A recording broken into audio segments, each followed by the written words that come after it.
Hi everyone, in this tutorial, I'm going to talk about a string format, okay?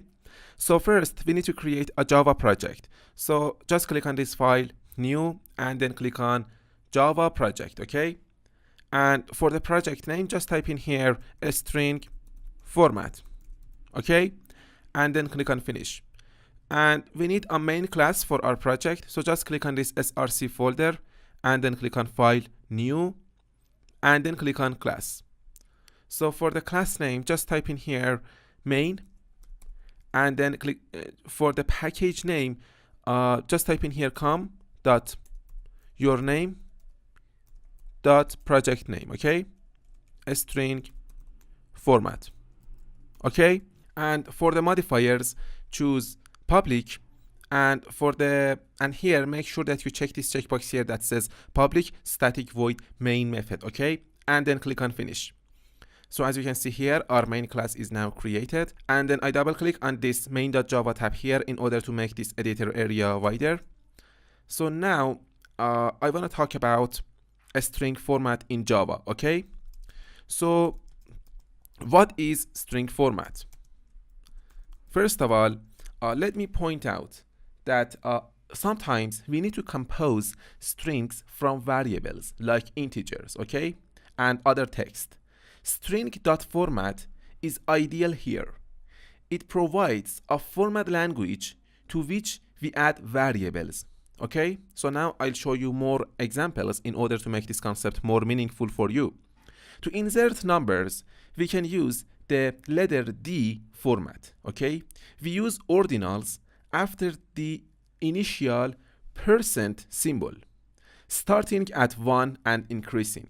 This indicates which argument to insert, okay? So for the integers, we use D format, okay? So now let me just type in here a string dot format, and as you can see here, we need to pass values to this method, okay? This method accepts arguments, okay? The first argument is a string that describes the desired formatting of the output.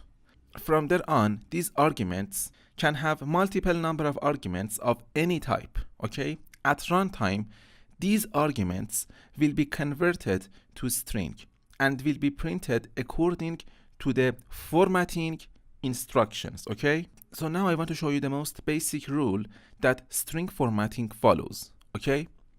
So as you can see here, this is the most basic rule that string formatting follows, okay? So first of all, we need to put the %sign, okay? So the %sign is a special character denoting that a formatting instruction follows. So let me repeat again. This %sign here is a special character denoting that a formatting instruction follows. And the second one is argument index, okay? Argument index, as you can see here. Argument index explicitly denoted the index of the arguments to be formatted, okay? If it is not present, arguments will be formatted in the same order as they appear in the arguments list. This argument index explicitly denoted the index of the arguments to be formatted, okay? If it is not present, arguments will be formatted in the same order as they appear in the arguments list. The next one is flag, okay, as you can see here. Flag is a special formatting instruction. For example, the plus flag specifies that a numeric value should always be formatted with a sign. And the 0 flag specifies that 0 is the padding character. And the next one is width, as you can see here, okay? Width denotes the minimum number of output characters for that object, okay? So now let me repeat again. Width denotes the minimum number of output characters for that object, okay? And the next one is dot precision. This denotes the precision of floating point numbers in the output.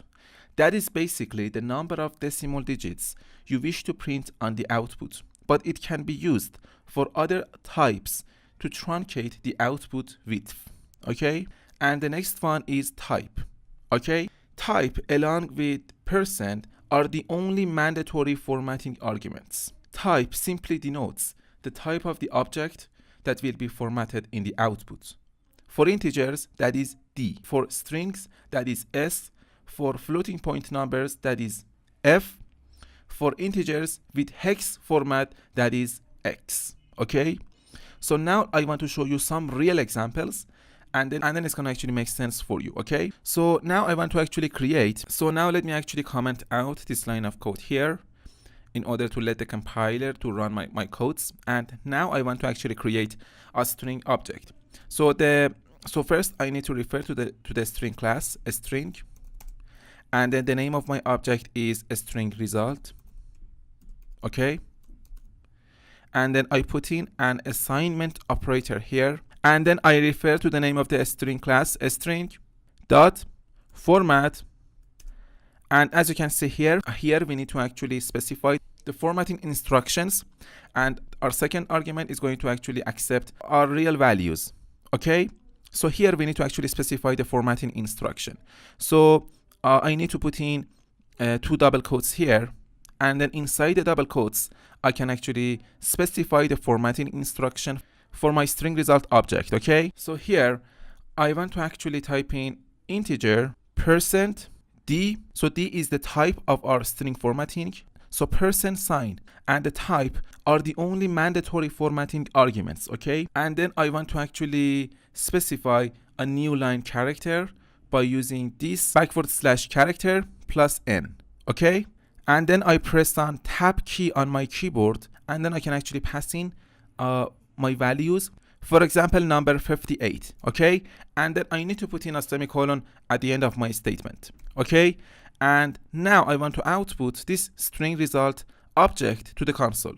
So I just need to type in here system.out.println, and then inside the parentheses I just need to refer to the name of the string result object, and then I need to put in a semicolon at the end of my statement.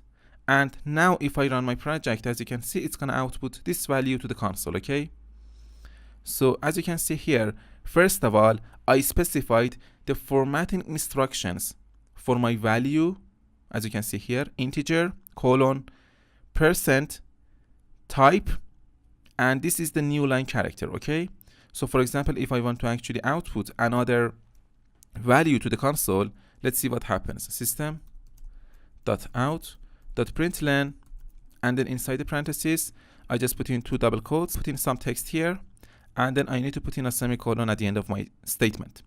And if I run my project now, as you can see, it's gonna actually put this text here, okay, below this value. Okay, but if we don't actually put this new line character here, and if I run my project now, as you can see, it's gonna put this value here. Okay, so this new line character actually puts a space between these two values. Okay, so now let me show you another example about floating point numbers.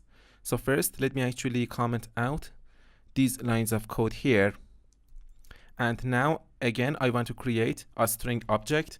So first I need to refer to the string class, a string, and the name of the object is float string.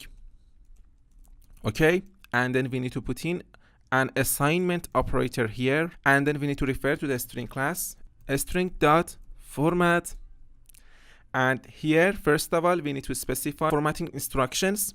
Okay, for our object we need to put in 2 double quotes, and then inside the double quotes now I can specify the formatting instructions. Okay, so a floating point number with 3 decimal digits, and then I just put in a colon here, and then I put a space here, and then I can specify the formatting instruction, and then I can specify the formatting here, percent point 3 f /n. So as you can see here, first I put the percent character here. As you can see here, first we need to put in this percent character, and then we can specify the argument index, flag width, or the dot precision and the type. but the percent character and the type is mandatory for our formatting arguments, okay?